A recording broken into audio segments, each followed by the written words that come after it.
Hello and welcome to Global Eye. With me, Parikshit Luthra. Our top story, President Xi Jinping is all set to clinch a third term at the 20th Party National Congress. This will make him the most powerful Chinese leader since Mao Zedong. What makes this meeting of top Chinese leaders so important? Well, this is the most important meeting of the Chinese Communist Party that will go on for 7 days in Tiananmen Square's Great Hall of People.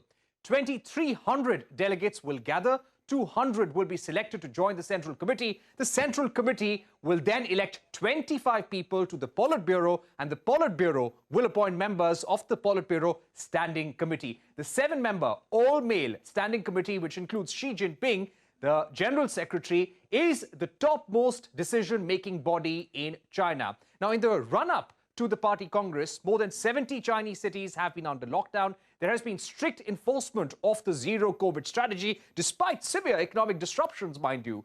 Police in Beijing were mobilized after a rare public protest against the zero-COVID strategy. We have also seen reports of increased internet censorship in the run-up to the Party Congress. The 69-year-old Xi Jinping is likely to win a third term that will further strengthen his control over the party. Xi's third term could mean a more authoritarian China. The Xi Jinping school of thought will be further enshrined in the party's constitution, according to experts. Now, under Xi's brand of Chinese socialism, we have seen a crackdown on many top Chinese companies across sectors.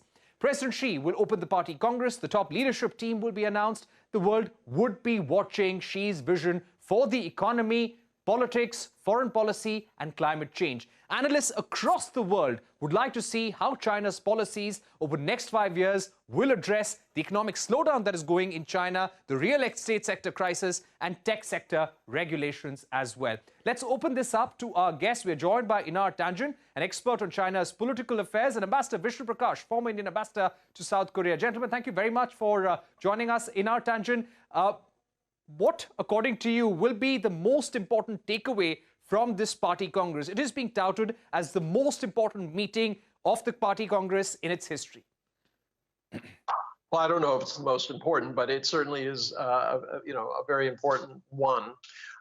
What you're going to see here, there's two main themes. One is continuity. Right now, with the kind of headwinds that are being faced globally with the recession, inflation, wars, conflicts, America is in disarray.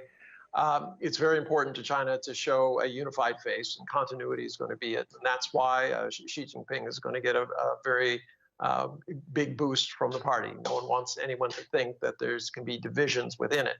But the second part is going to be preparing for the future. And by that, I mean they have to bring on the next generation of leaders. The Chinese Communist Party has identified long-term goals, 2049, et cetera, that they want to achieve. And if you're going to do that, you need to bring on the next set of leaders and prepare them. Under the Chinese system, they like to have somebody involved for at least 5 years before they, on the Standing Committee, before they can rise up to take, one of the two top roles, either premier or president. So at this juncture, it's all about those two issues. A lot of people talk about everything else, but the fact is, this is what is the main concern here in Beijing. All right. Ambassador Vishnu Prakash, as a former Indian diplomat, what would you be watching out for in terms of his approach to foreign policy and the world economy? Good evening. The lineup that will come up after the coronation of Emperor Xi, the Party Congress will, in fact, it's the coronation party for President Xi. After the Party Congress is over, then the Central Committee, newly elected Central Committee would meet to rubber stamp the new Politburo and the Standing Committee. The members of the Standing Committee that will give some indication of the direction in which China is heading, because clearly the writ of President Xi is supreme. He is in complete command. He is in complete control. Observers are have noted that there is no leak whatsoever about what the new lineup is likely to be. So that is the kind of tight control he's exercising. And it will also depend on the age of the new Politburo, whether those who are in their 50s are brought in, or somebody in the 60s is brought in, born in the 60s. If somebody or two members or three members in the standing committee are born in the 60s, then it will acquire a different complexion. Whether Li Keqiang, the premier, continues, does not continue. So there are, at the moment, lots of speculation. The only certainty is that President Xi will be elevated as the new paramount leader. Already the Chinese media is calling him the helmsman, the people's leader, etc., titles which have been associated with Chairman Mao. So it is a watershed moment in the Chinese history, and the personalized dictatorship, era of personalized dictatorship of President Xi will be unveiled through after the party congress.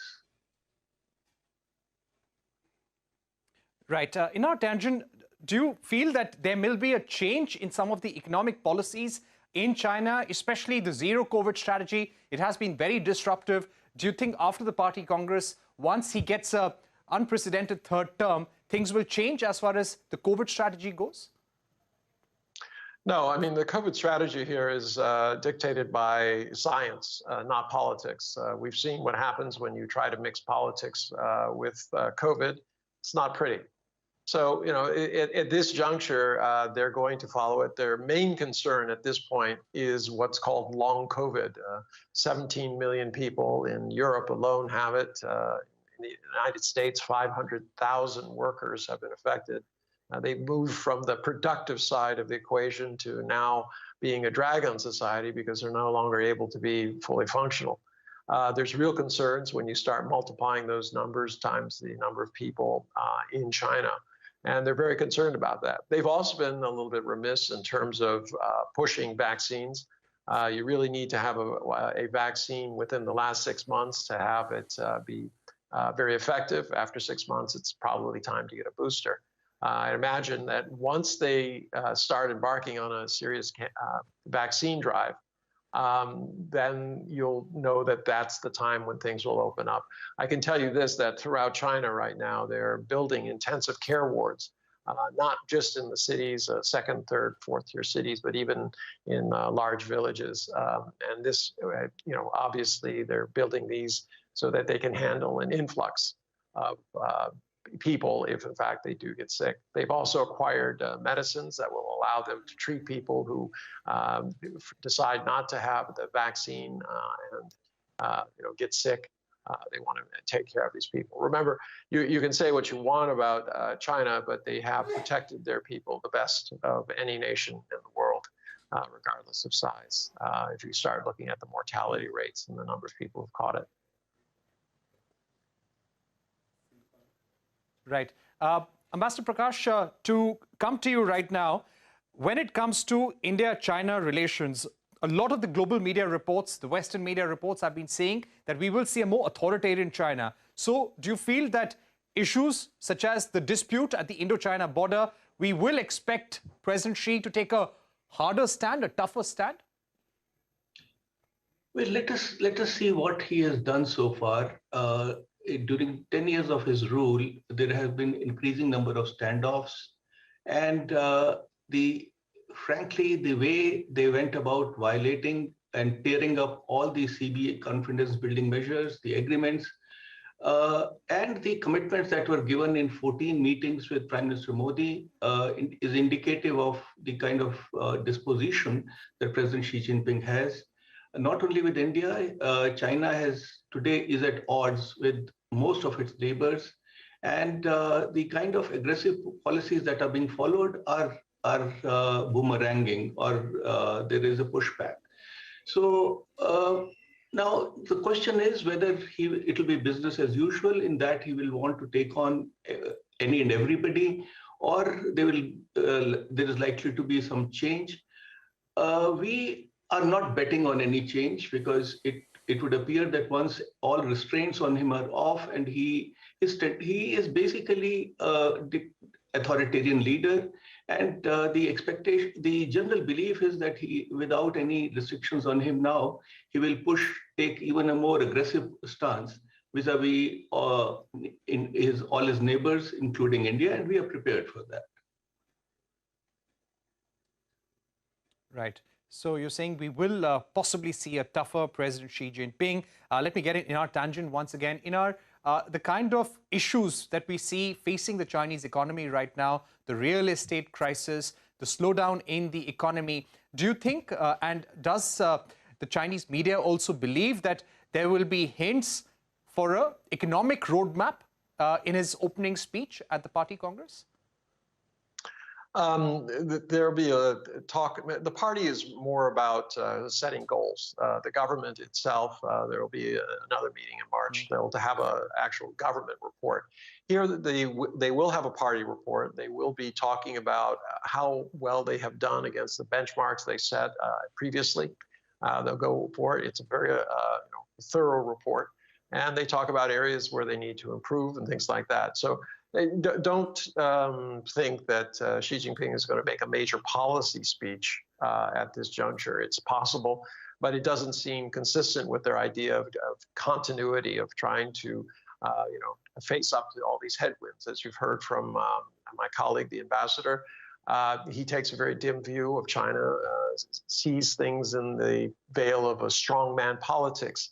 I can tell you that having written books on Chinese city and government, that's not the way it works. It's a much more of a consensus situation, and you can see that in the way that China goes about dealing with RCEP and all of these SCO, etc.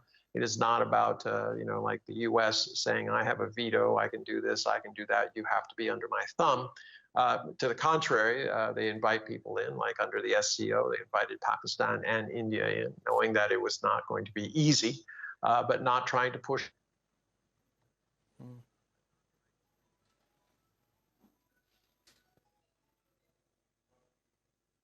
All right, we seem to be losing that link within our tangent, but we've also come to the end of this discussion. Ambassador Prakash, thank you very much for joining us here on this program, giving us a sense of the 20th Party Congress and why it's also important for India to take cues from President Xi Jinping's speech there.